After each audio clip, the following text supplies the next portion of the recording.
El plan de paz para la Franja de Gaza ya comenzó. Las primeras acciones fueron el inicio de la retirada parcial del ejército de Israel y la entrada de ayuda humanitaria al enclave palestino. El 13 de octubre, Hamás entregó a los últimos 20 rehenes que siguen vivos y a 4 de los 28 secuestrados muertos que tienen su poder. Los israelíes liberaron a cambio a 1.969 palestinos que tenían detenidos. De ellos, solamente 250 tenían sentencias en contra y la mayoría fueron civiles detenidos después del 7 de octubre de 2023. Todas estas acciones hacen parte de la propuesta de paz que hizo Donald Trump con 20 puntos a cumplir y por eso fue él quien lideró la cumbre de Egipto, donde se firmó el acuerdo. Hugo Caro Jiménez nos cuenta más de lo que ocurrió en la ciudad egipcia de Sharm el Sheikh, una cumbre a la que Israel y Hamás no fueron. Una jornada histórica para Medio Oriente. Este lunes, Estados Unidos, Qatar, Egipto y Turquía firmaron el plan de Donald Trump para la Franja de Gaza, una historia escrita sin sus principales protagonistas, los representantes palestinos e israelíes. Tras haber sido elogiado por gran parte de los líderes mundiales, Trump, antes combativo y ahora pacificador, aseguró haber logrado lo que se consideraba como imposible. Juntos hemos logrado lo que todos decían que era imposible, por fin. Tenemos paz en Medio Oriente y es una expresión muy simple, paz en Medio Oriente. Y la hemos escuchado durante muchos años, pero nadie pensó que alguna vez pudiera llegar allí y ahora la tenemos. Por su parte, el presidente egipcio dio una intervención con un tono menos victorioso y con la mira puesta en el enclave palestino, destruido tras 2 años de hostilidades israelíes. Egipto trabajará con Estados Unidos en coordinación con todos los socios en los próximos días para sentar las bases de la reconstrucción de la franja sin demora. Y tenemos la intención de organizar una conferencia de recuperación temprana que se basará en su plan para poner fin a la guerra. Hay un atisbo de esperanza de que este acuerdo cierre un capítulo doloroso en la historia de la humanidad y abra una nueva era de paz y estabilidad para Medio Oriente. Así las cosas, tras la firma está por verse el cumplimiento real del plan de Trump y el futuro del conflicto israelí-palestino. A propósito, Al-Sisi recordó que dicho plan debe ser implementado para materializar la solución de 2 estados, algo a lo que Israel se opone de manera frontal. ¿El plan de Trump puede significar entonces la paz verdadera para la Franja de Gaza? ¿Qué intereses hay de por medio? ¿Y qué sigue ahora? Es lo que discutimos en el debate de France 24. Yo soy María Clara Calle y le doy la bienvenida a nuestros 2 invitados. Nadia Silhi Chahín, abogada, máster en Derechos Humanos y doctora en Derecho, quien nos acompaña desde Temuco, en Chile. Y en Santiago está Manuel Férez, especialista en minorías de Medio Oriente y Cáucaso, de la Universidad Alberto Hurtado de Santiago de Chile. Un placer conversar con ustedes dos hoy y antes de comenzar, invito a toda nuestra audiencia que nos siga en redes sociales, donde estamos como @France24_ES y mi cuenta personal es @mariaclaguirre. Y también los invito a que escuchen todos los podcasts de El Debate F24 en español. Estamos en Apple Podcasts, Spotify, Deezer y TuneIn. Nadia, comienzo con usted y le propongo tanto a usted como a Manuel que empecemos hablando del papel de Donald Trump en todo este acuerdo. ¿Cómo lo resumiría usted? Bueno, muchas gracias por la invitación, María Clara. La verdad es que teníamos toda la impresión de que Trump quería ganar el Premio Nobel de la Paz. Finalmente no fue así. Y creo que eso tiene que ver con el tiempo en el cual, entre comillas, arregló el llamado conflicto. Sin embargo, el papel de Donald Trump, a mi juicio, no se reduce a este acuerdo que se firmó en Egipto hoy día, entre ayer y hoy día, sino que se reduce básicamente a respaldar durante todo este tiempo, durante todos estos meses, desde que volvió a ser presidente de los Estados Unidos, respaldar al Estado de Israel, siguiendo con la política de Estados Unidos desde hace décadas, ¿no? La política histórica de Estados Unidos que blinda a Israel diplomáticamente. En este sentido hay una continuidad entre John Biden y Donald Trump. Han blindado a Israel diplomáticamente, han vetado las resoluciones del Consejo de Seguridad de Naciones Unidas para poder alcanzar un alto al fuego, y ha estado esencialmente financiando el genocidio que el Estado de Israel ha estado cometiendo desde hace 2 años en Gaza, ¿no? Contra los palestinos en Gaza. Entonces, yo creo que que el papel de Trump no puede solamente verse reducido a este acuerdo, que vamos a ver qué es lo que va a pasar. Me parece que es un momento de incertidumbre y de estar expectante, sino que tiene que ver en el contexto de una política de Estados Unidos de ser una aliada de Israel, independientemente de quién gobierna en Estados Unidos e independientemente de quién gobierna en Israel. Y en este caso además hay responsabilidad penal que está en juego, ¿no? En tanto complicidad en la comisión de un crimen como es el crimen de genocidio. Y Manuel, ¿usted coincide con la postura de Nadia en no mirar únicamente el papel de Donald Trump en los últimos días, sino mirar su posición y la posición de Estados Unidos como el más fiel aliado de Israel? Hola, María Clara. Buenas, Nadia. A mí me gustaría responder la pregunta. La pregunta se enfoca en un personaje que es polarizador y polarizante, y quizás eso nos complica un poco ver lo que se propone. La aproximación de Donald Trump al tema resulta que se basa en dos presunciones que le funcionan en el tema de Gaza e Israel, no le funcionaran en Ucrania. Me gustaría reflexionar por ahí. Por un lado, tenemos que Donald Trump piensa que la diplomacia es transaccional. O sea, tú me das, yo te doy. Esto es un negocio. Esta aproximación la intentó en Ucrania con Zelensky, la intentó con Putin, y ahora vemos que de alguna u otra manera le resulta con una serie de países de la región. Había que reflexionar sobre cómo logra alinear a muchos países de la región. De hecho, el texto lo firma Turquía, Qatar, Egipto y Estados Unidos. Y entonces, aparte de esa transaccionalidad, Trump desarrolla una diplomacia de conexiones personales, muy de negociador, comercial, ¿no? Negociador de hacer business. En ese sentido, tiene a Kushner, tiene a Witkoff, que han logrado de alguna manera con este gran bloque que impulsa la detención de la guerra. Se termina la guerra. Yo no coincido con Nadia. Yo creo que Trump, si bien es aliado de Israel, como es Estados Unidos, como también lo es de Qatar, como también lo es de Turquía, hay que complejizar un poquito ahí la reflexión, es la única persona que le ha parado los pies a Netanyahu. O sea, la coalición de Netanyahu estaba muy jugada en seguir con la guerra, por cuestiones que podemos analizar después, y de alguna otra manera, con este equipo transaccionalista y con estas conexiones personales que le han funcionado, al poder llevar a todos estos líderes a esta cumbre, yo no le hablaría de paz, estamos muy lejos de un proceso de paz. De alguna manera tenemos que ha logrado presionar a Israel, ha quedado muy claro, y hay que también decirlo, que en los acuerdos queda clarísimo que Israel no va a anexionarse ni va a volver a ocupar Gaza. Hay huecos en el acuerdo, por supuesto, pero sí me gustaría subir un poquito el nivel, que no quede solo en la retórica, sino intentar evadir esta polarización que nos genera Trump de todo es bueno, todo es malo, siempre hace todo bien, siempre hace todo mal, y meternos al documento, al texto, y lo que se empieza a proponer que de alguna manera es beneficioso para ambas partes, ¿no? Creo que era urgente detener la guerra, era urgente para el lado israelí que regresaran los rehenes vivos y muertos, era urgente que se regionalizara el conflicto, que se involucraran otros países de manera propositiva y ponerle un lugar. Vemos ahí a Mahmoud Abbas, está Mahmoud Abbas, pero no está Netanyahu y tampoco está Hamas. Entonces, me parece que si lo aproximamos por ahí, podemos reflexionar un poquito más, algo interesante más allá de la retórica que es parte del asunto, ¿no?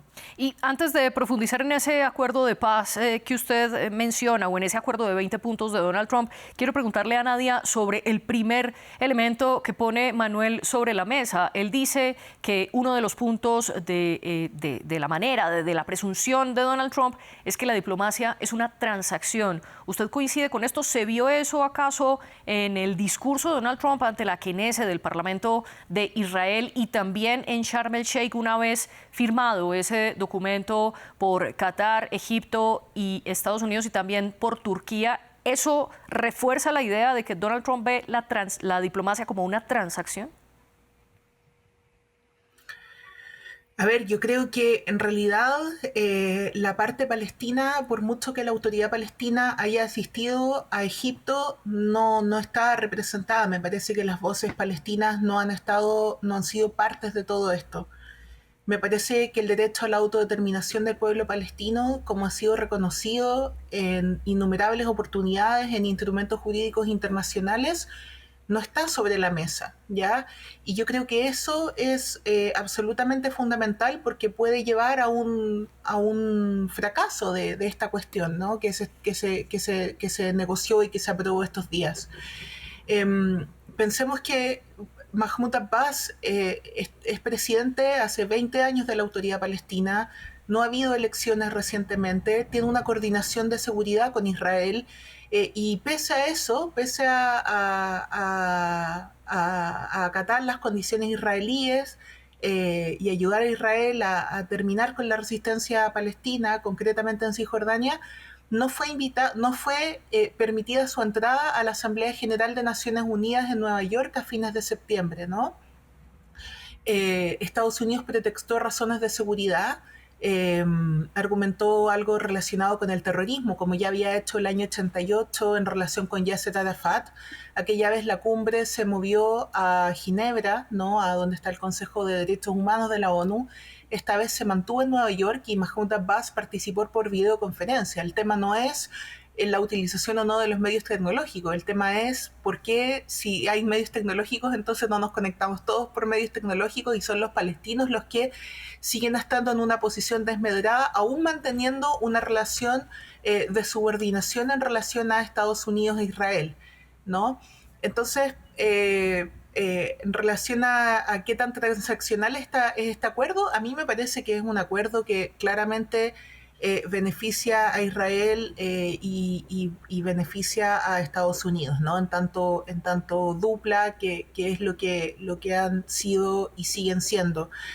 E insisto que hay muchísima incertidumbre aún.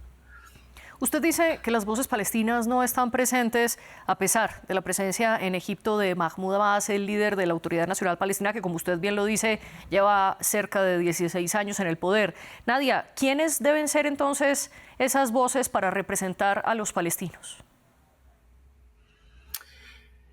A ver, yo creo que es muy claro que la situación de ocupación ilegal en la cual los palestinos están desde hace ya 58 años, tanto en Gaza como en Cisjordania, incluyendo Jerusalén Oriental, que sigue siendo territorio palestino ocupado, pese a que en el año 80 Israel se lo haya anexado mediante una ley básica del Estado. Pienso que en todos esos territorios están ilegalmente ocupados y ha sido reiterado por la Corte Internacional de Justicia en una opinión consultiva de julio del año pasado, que dicha ocupación tiene que terminar, ¿ya? Y eso es algo que a mí me parece básico para empezar cualquier tipo de negociación, ¿no? Luego tenemos que pensar que en parte el fracaso de los acuerdos de Oslo se debió justamente a que estaban representados quizá los palestinos de Cisjordania, sin contar a los de Jerusalén Oriental, porque el estatus de Jerusalén no fue realmente, nunca pudo llegar a ser materia de negociación de los acuerdos. Y los palestinos los palestinos en el exilio, ¿no? Los millones de palestinos que están fuera de la Palestina histórica como consecuencia de la creación y el mantenimiento del Estado de Israel sobre el territorio histórico de Palestina, y también los palestinos con ciudadanía israelí, es decir, los palestinos del interior o palestinos del 48, como se les conoce, tampoco fueron parte de esos acuerdos, ¿no? Y todos estos segmentos del pueblo palestino que se han visto afectados por Israel en tanto estado de apartheid, que es como se constituye en 1948, y digo esto porque a todos los palestinos, a todos los segmentos de la población palestina, tanto a los que están bajo ocupación como a los que están en el exilio y a los que están en los territorios del 48, es decir, Israel, les afecta la legislación israelí, ¿no? Y les afecta de manera tal que, si bien no les afecta a todos de la misma manera, les afecta en el sentido que los pone en una situación de vulnerabilidad jurídica respecto de cualquier persona judía que nazca en cualquier parte del mundo, que va a tener el derecho tanto a la ciudadanía israelí como a la nacionalidad judía, ¿no? Y todos estos grupos de palestinos están, salvo a lo mejor los palestinos de los territorios ocupados, Gaza y Cisjordania, que de alguna manera se supone que contaron para los acuerdos de Oslo, todos ellos han estado, los palestinos en el exilio y los palestinos del 48 fundamentalmente, marginados, ¿no? Y por eso, por ejemplo, el 2021, del contexto de los ataques israelíes en Gaza, en aquella oportunidad, aproximadamente en mayo, hicieron algo que se llamó la Intifada de la Unidad, que tenía que ver con un levantamiento popular por todos los segmentos de la población palestina que he estado mencionando, ¿no? Para dar un mensaje de que, pese a las separaciones jurídicas y a las separaciones geográficas a las cuales Israel ha sometido al pueblo palestino, el pueblo palestino sigue siendo uno solo y tiene voluntad de liberación nacional de manera conjunta. Pero no me respondió la pregunta de quiénes deben representar entonces a esos palestinos. Le paso la pregunta a Manuel. ¿Quiénes pueden representar a esos palestinos y específicamente a los palestinos de la Franja de Gaza, que es el territorio que compromete ahora el acuerdo de Donald Trump? Y si usted está de acuerdo cuando Nadia dice que este acuerdo beneficia a Estados Unidos y a Israel. Bueno, realmente yo sí me quiero enfocar en las preguntas del programa porque salirse por otros temas imposibilita un poco el diálogo, que yo creo que es la intención del programa, ¿no? Este es un programa que yo estimo mucho y creo que más allá de la retórica y más allá de un discurso aprendido, hay que contestar las preguntas que se nos hacen. La pregunta que hace Mari Clara es muy interesante, que no solo aplica a lo palestino, también aplica a lo israelí, el problema de la representatividad. Yo creo que tenemos dos paradigmas muy distintos. El paradigma Oslo, nos puede gustar o no, y podemos decir la retórica que queramos, pero el paradigma Oslo, digamos que es, en mi opinión, más cercano a darle representatividad a las partes, partía de que en el centro estaban los palestinos y los israelíes intentando ajustarse, nos gusta o no la forma de ajustarse, y Estados Unidos, en este caso Clinton, tomaba un rol secundario. Ahora es al revés. Ahora Trump está en el centro, toma el lugar principal y parece que los palestinos y los israelíes ni siquiera están en este proceso inicial, ¿no? Está Mahmoud Abbas, pero no hay una representatividad. Ahora, ¿cómo podemos medir la representatividad de Hamas, de Mahmoud Abbas o del gobierno de Netanyahu? Yo creo que hay mecanismos muy interesantes. De hecho, ese mismo Mahmoud Abbas hace un par de días, Marie Claire, se reunió con organismos de las ONGs árabes israelíes, palestinas e israelíes. Yo creo, y voy a dejarlo ahí para poder avanzar en tus preguntas, yo creo que el tema de la representatividad es un problema regional, María Clara. Estamos viendo un Medio Oriente que camina a representaciones autoritarias que no tienen validación popular. Ahora, en un contexto como el que tenemos, con un Hamas controlando Gaza, con una autoridad palestina muy débil, el tema de la representatividad y nuevos liderazgos es urgente, porque a futuro, cuando se pueden dar pasos concretos más allá de una retórica aprendida y venir a recitar algo que no tiene que ver con la pregunta, la cuestión que nos atañe es cómo le damos voz y voto a palestinos e israelíes para su futuro.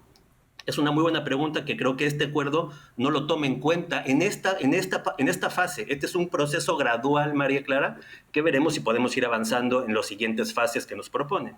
Y usted mencionaba que Hamas está controlando la Franja de Gaza. Al respecto, Manuel, quiero preguntarle sobre informes que han salido desde la Franja de Gaza a través de canales de Telegram que son cercanos a Hamas. Sin embargo, es una información que no ha sido verificada por ningún medio internacional, por ninguna agencia internacional de comunicación. En tanto, los periodistas internacionales no han podido entrar a Gaza. Sin embargo, esos reportes iniciales señalan que tras la retirada de parte del territorio del ejército israelí, Hamas comenzó a tener enfrentamientos con milicias contrarias a Hamas y ellos en el canal de Telegram dicen que están atacando a colaboradores y traidores. Manuel, ¿esto puede poner en peligro ese acuerdo logrado?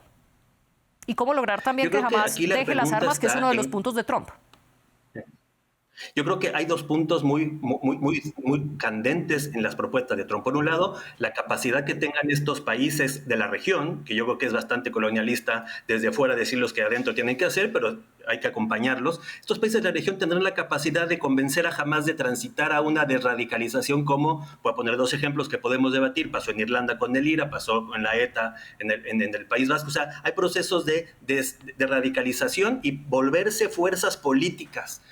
Pero la retórica yihadista de Hamas tiene que empezar a ser contestada. Y esta retórica yihadista me parece que Qatar la entiende, que hay que controlar. Los sauditas, que están un poco en un segundo plano, saben que la tienen que controlar. El problema al interior de Gaza requiere responsabilidad, porque tú muy bien lo dices, María Clara, tenemos la información de afuera que no es muy confirmada, pero dentro del enclave hay luchas de poder entre clanes pro-Hamas, clanes anti-Hamas, gente que tiene algún tipo de control regional. Estamos hablando de control muy abajo, o sea, a niveles muy de barrio. Esa es una pregunta interesante que, como tú bien indicas, es difícil palpar desde afuera.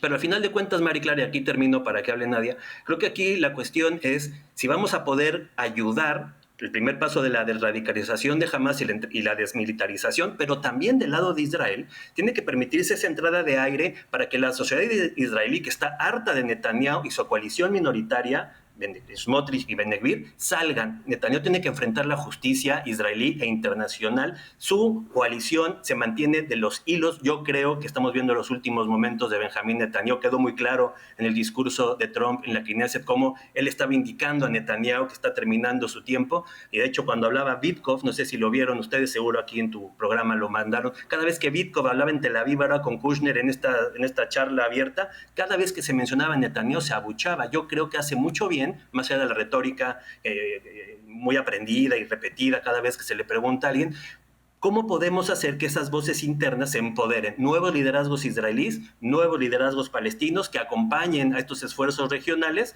en salir de este atolladero, que es por el momento lo que se puede aspirar. No es una paz, pero se puede aspirar a terminar este largo periodo tan terrible. Y antes de avanzar en qué podría pasar dentro de Israel, quiero preguntarle a Nadia y volver un paso atrás con lo que le preguntaba a Manuel. ¿Qué puede pasar con Hamás? ¿Cómo garantizar que sí deponga las armas, que es parte del plan de Trump? Sin embargo, esos 20 puntos no conciben a Hamás dentro del gobierno ni a mediano ni a largo plazo en la Franja de Gaza. ¿Es posible entonces que Hamás deje las armas y no haga parte de la fuerza política que gobierna el enclave? Para finalizar la idea que me quedó pendiente antes, yo creo que en realidad es pero muy difícil pedirle democracia al pueblo palestino en estas circunstancias en que el pueblo palestino ha sido, insisto, segregada jurídica y geográficamente desde 1948. Es muy difícil que los palestinos puedan ejercer en condiciones de ocupación ilegal, de apartheid y de genocidio en estos últimos 2 años su derecho a la libre determinación de los pueblos que les garantiza el derecho internacional. Dicho eso, en relación con Hamás, quiero poner, no sé realmente qué es lo que va a pasar. Efectivamente, Hamás surgió el año 87 en el contexto de la primera intifada, ¿no? En el contexto de los primeros 20 años de ocupación militar sobre Gaza y Cisjordania. 40 años después de creado Israel y tal como surgió Hamás y como antes surgió la OLP con los partidos políticos que conformaban la OLP y que también hacían parte de su lucha, la lucha armada, que por cierto en el derecho internacional, producto de las luchas por la independencia de los países colonizados, está reconocido el derecho a utilizar el recurso armado como parte de la lucha anticolonial en resoluciones de la Asamblea General de Naciones Unidas. Tal como surgió Hamás y tal como antes surgió el Frente Popular y el Frente Democrático y Al-Fatah y tomaron las armas, si es que la situación de ocupación se perpetúa, si es que el genocidio se perpetúa, yo creo que puede llamarse Hamás o puede no llamarse Hamás, pero es muy difícil que no surjan movimientos de la resistencia palestina, ¿no? Tal como dijo la relatora especial sobre la situación de derechos humanos en territorios palestinos ocupados, Francesca Albanese, en un video que circuló hace poco en internet, las personas de Hamás no son unos locos con unas armas que disparan de manera siniestra. Creo que hay que humanizar a los palestinos. Las personas de Hamás son personas que han estado presas, que han sido torturadas en cárceles israelíes, que han crecido bajo ocupación, que han visto sus hogares destruidos en los reiterados bombardeos israelíes en todos estos años, que han vivido el bloqueo israelí, que han visto asesinados a sus parientes cercanos. Y eso es una realidad común al pueblo palestino, y mientras esa realidad no cambie mediante la imposición de sanciones por terceros estados, creo que es muy difícil que los palestinos dejen de resistir. Y Manuel, ¿usted quiere hacer una respuesta corta a lo que plantea Nadia? Totalmente contrafáctico lo que dice Nadia. Voy a poner otro ejemplo de una nación que resiste ocupación, pero que no comete atentados terroristas yihadistas. La nación kurda. La nación kurda ha creado instituciones de gobierno en una ocupación brutal en el norte de Siria, una represión brutal en Turquía y una represión brutal en la República Islámica de Irán. Decir que los palestinos no pueden avanzar en su democracia, en sus libertades, en sus instituciones porque están ocupados es contrafáctico. Y es hay que tener muy claro que ese contrafáctico se contrapone con otra nación que tampoco tiene Estado y que también es parte del derecho internacional, que no hace atentados terroristas como el 7 de octubre. La banalización de lo que pasó el 7 de octubre en una supuesta derecho a la resistencia que incluye secuestrar, violar y matar es contrafáctico. O sea, no me merece una respuesta a nadie a lo que acaba de decir, porque es parte de un absurdo legal. Y es sorprendente que alguien que se dedica al derecho haya dicho lo que acaba de decir Nadia, por eso no me merece mucha respuesta. Quiero regresar a tu pregunta. Yo creo que la agencia de los palestinos es la pregunta importante. La agencia de los palestinos en la reconstrucción de lo que podría ser Palestina junto con Israel, la reconstrucción de su democracia, de sus instituciones, y yo soy de los que piensa que con Hamas, una resistencia yihadista, ese futuro palestino está muy oscuro. Esto no tiene que ver con la ocupación. Le quiero decir a nadie una cosa muy clara. Muy clara. Yo soy parte de Shalom Achshava desde que tengo 24 años. Shalom Achshava se opone a la ocupación y hemos sido súper críticos con la ocupación israelí de Cisjordania y Gaza. He trabajado en medir asentamientos. Eso, de condenar la ocupación israelí, no nos puede llevar en la lógica a justificar una resistencia yihadista que se basó el 7 de octubre en violar, matar y secuestrar. Eso no quita los crímenes que haya cometido Israel en Gaza en esta guerra. Este programa requiere, más allá de la retórica que parece política o una retórica política que se disfraza de academia, una reflexión seria. Y en esta reflexión seria, más allá de que yo lo que opine de Trump, lo que yo veo hoy es un bloque regional que intenta sacar a dos naciones que tienen el mismo derecho a la autodeterminación, los palestinos y los judíos tienen exactamente el mismo derecho a la autodeterminación, lo quieren sacar de un atolladero, María Clara. Sacar al atolladero de lo que pasó en estos 2 años terribles, no me importa que lo haga Trump. Lo que tenemos que empezar a reflexionar es cómo nosotros desde fuera le podemos dar agencia, le podemos dar esperanza a las dos naciones que llevan mucho tiempo intentando salir del atolladero. Venir a decir en un programa que jamás es resistencia es validar el yihadismo y el terrorismo. Así lo digo hoy y así se lo diría a alguien que me venga a decir que Israel no ha hecho crímenes en Gaza. Pongámonos un límite serio, un base seria para reflexionar. Me da mucha pena venir a un programa tan serio como este a escuchar una retórica que no tiene ningún fundamento, es contrafáctico. Y quiero que ojalá nadie me pueda replicar cómo la nación kurda no ha cometido estos ataques yihadistas y al mismo tiempo ha resistido 4 proyectos colonizadores de los cuales nunca se habla. Para cerrar mi participación, María Clara, creo que te doy la entrada a ti, discúlpame. No, muy brevemente quiero agregar ese dato que ustedes han mencionado y es el plan de Trump dice que Israel no puede ocupar la Franja de Gaza, sin embargo no menciona absolutamente nada de los asentamientos ilegales en Cisjordania. Nadia, ahora sí, una réplica a Manuel.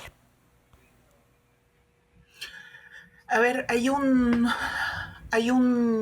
abogado palestino, un jurista palestino, que está terminando actualmente, Rabia Akbaria, que está terminando su doctorado en Derecho en la Universidad de Harvard. Y Rabia dice que tiene que haber una denominación para poder, una denominación jurídica que no existe, para poder, en un paper, por cierto, que fue censurado por la misma universidad, donde hoy en día, gracias a Trump, por cierto, no hay libertad académica en los Estados Unidos y la primera enmienda ha sido completamente pisoteada. Que tiene que haber una denominación legal para denominar el conjunto de crímenes a los cuales se han visto expuestos los palestinos, ¿no?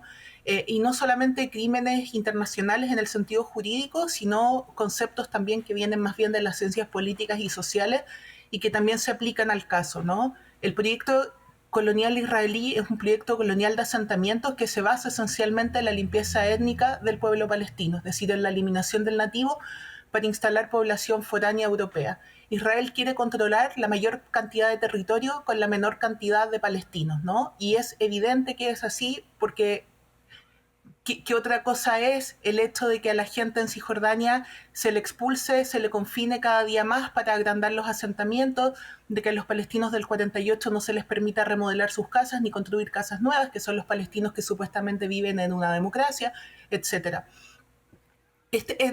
También harían parte de este concepto que él denominaría Nakba, ¿no? Los crímenes de guerra que comete el Estado de Israel diariamente contra los palestinos, que son las violaciones graves al derecho internacional humanitario, los crímenes de lesa humanidad, como el crimen de apartheid, y ahora también el genocidio, y por supuesto también violaciones a los derechos humanos, ¿no? Israel practica la tortura, Israel encarcela a los palestinos sin juicio, sin que sus abogados puedan conocer ya que practica la detención administrativa, por qué están encarcelados, ¿no? Y las personas pasan años de esta manera.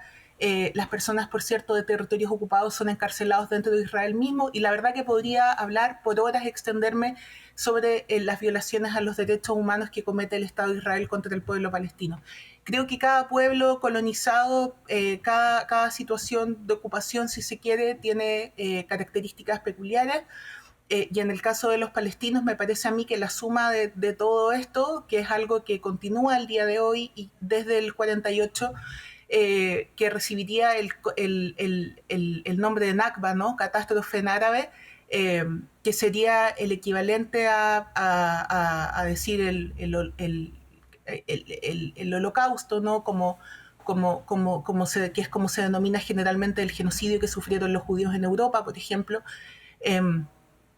Nos lleva a pensar que es imposible que no haya resistencia por parte de los palestinos. Mantengo mi punto, tal como hubo resistencia por Nelson Mandela en la Sudáfrica del apartheid, tal como hubo resistencia por el Frente Patriótico Manuel Rodríguez y otros grupos en mi propio país, en Chile, durante la dictadura, incluso resistencia armada, por supuesto, ¿no? Sí, ahora les propongo a los dos que avancemos a otro de los puntos que tiene que ver con el tema de hoy, que es ese acuerdo firmado, y es cómo le puede beneficiar o no a Israel. Usted ya lo decía, Manuel, que esto se trata de un problema y también de una respuesta regional, pues aunque el plan es de Donald Trump, ha sido apoyado por los países de Medio Oriente, y ante la Knesset, tanto Trump como Netanyahu se refirieron a esos acuerdos de Abraham, acuerdos de la primera presidencia de Donald Trump, en los que algunos países de Medio Oriente regularizaron, normalizaron de nuevo sus relaciones diplomáticas con Israel, unas relaciones que estaban rotas durante décadas precisamente por los conflictos en la región. Ahora Donald Trump ante la Knesset dijo que Israel volvía a tener un apoyo del mundo a pesar de reconocer la presión que enfrentaban los israelíes hasta hace pocas semanas precisamente por todas las acciones que ejecutan en la Franja de Gaza. ¿Usted coincide con ese punto, Manuel, en que esto le da un nuevo respiro a Israel para reanudar acuerdos de Abraham, sobre todo con uno de los países claves en la región como es Arabia Saudita? Yo creo que siempre ha sido esa la intención de la administración Trump desde su primer periodo y este segundo, hacer de la región una región liderada por los países del Golfo. De ese sentido, los acuerdos de Abraham yo los interpreto al revés.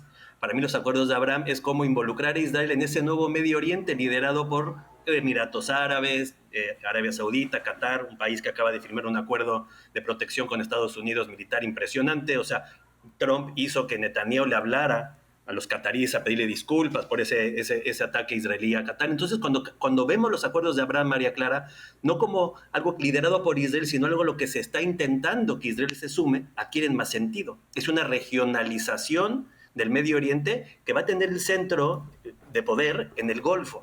En ese sentido, la oportunidad está para Israel, no para el gobierno de Netanyahu. El gobierno de Netanyahu, cualquiera que observe las encuestas de opinión, se va a dar cuenta que es un gobierno muerto. Es un gobierno que no va a lograr ganar la elección en ningún sentido. De hecho, le han dado ropa, como dicen acá los chilenos, ¿no? Yo soy mexicano, pero vivo en Chile, entonces como una forma de protección para salir de este atolladero. Pero los acuerdos de Abraham han sido los acuerdos centrales de la administración Trump, porque desde ahí lo ve. Y como insisto, y aquí lo paso a Nadia a ver si contesta esta pregunta que es interesante, esta regionalización que incluye este involucramiento de Israel, como mete a Turquía, mete a Qatar, mete a Arabia Saudita, Emiratos, incluso a Irán, un Irán debilitado después de perder la guerra con Israel, también de alguna manera entrará a esta regionalización, porque ¿sabes qué está pasando, María Clara? Trump entiende que esta es una de las últimas oportunidades de Estados Unidos de ser un actor importante en el mundo, porque China y Rusia están jugando otro juego. Entonces es muy interesante verlo al revés. Estamos viendo un Trump que jala a Netanyahu. Yo insisto con eso, digan lo que digan, el que le ha parado los pies a Netanyahu y su coalición es Trump, y es un tipo que no le tengo mucha admiración a Trump, pero como soy analista, veo lo que intenta hacer. Trump detuvo, como tú bien decías hace rato, le ha dicho a Israel, no vas a poder regresar a Gaza. El tema de Cisjordania es una gran pregunta tuya. ¿Qué va a pasar en Cisjordania? ¿Cómo se va a arreglar esa situación? Intentando regresar a propuestas del 2008, por ejemplo, en Nuremberg, sí, que eran 2 estados, pero con Gaza y Cisjordania conectados. Pero estamos en un punto muy inicial. Y todo gira, efectivamente, María Clara, con acuerdos de Abraham, que insisto, si lo vemos al revés, son acuerdos de regionalización que le dan el poder el poder al Golfo, y se le está invitando a Israel a que se sume a este proyecto que incluiría mejoras, yo creo que incluso para los propios palestinos, ¿no? Y para concluir muy brevemente, Nadia, ¿este acuerdo sobre Gaza está acercando a Israel al resto de Medio Oriente? A ver, yo creo que los países árabes lamentablemente han sido países que han sido proclives de una u otra forma, salvo algunas excepciones, por supuesto, al régimen israelí y a Estados Unidos. Basta ver el caso de Egipto, ¿no? Que desde que tiene acuerdos de paz con Israel ha impedido que la gente obtuviera ayuda humanitaria a través de Rafah o que rompiera el bloqueo saliendo por ahí antes de que empezara el genocidio.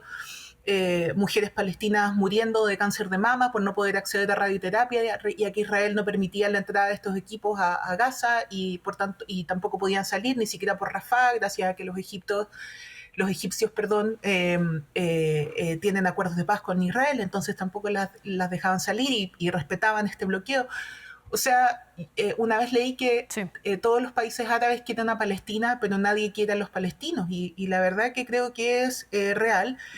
Sin embargo, los palestinos tienen la solidaridad no solamente de los pueblos árabes, sino de todos los pueblos del mundo hoy en día.